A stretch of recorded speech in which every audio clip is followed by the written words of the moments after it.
We zoom in now at how some small businesses along sections of the South Coast in Clarendon and St. Elizabeth have been faring over 4 months after Hurricane Beryl. Dwayne Anderson has more in this primetime news follow-up.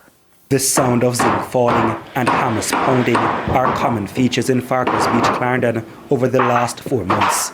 It's what life after Beryl looks and sounds like as these small business operators try to recover. Some of them are fishing boat owners and grocery shop operators, and they are not pleased with the limited assistance the area has seen since Beryl. From the hurricane, we not see no minister from fisheries or whatever them come and sit down and say yes, but everybody, you have maybe more than 100 fishermen down there. All of them lose. You have some men will lose 60 hard pot, 100 hard pot. I mean, here other beaches get wire, them get this, them get that. And I know if it is politics or what, but you have PMP and Labour right in the same way, so and them need the help. Nobody for represent we. If pat them gone in a Beryl, we don't get back none. Nobody for help to it. See garbage from the seaside pile up, nobody can help to the garbage from the seaside. In St. Elizabeth, signs of Beryl's wrath also still evident. None more so than the iconic Lover's Leap attraction. Tattered windows, destroyed roof, and water-damaged tools and furniture. But even amidst the destruction, hope shines through. A hurricane-themed new treat for customers to enjoy.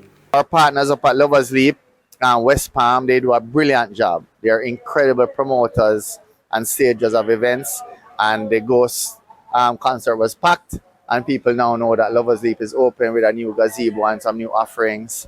They did something called the Beryl bar and the Beryl lounge. So you have to play into the marketing. That's the business we're in. Businessman Jason Hensel also explained the situation has taken a toll on hoteliers who now have to find funds to reinvest.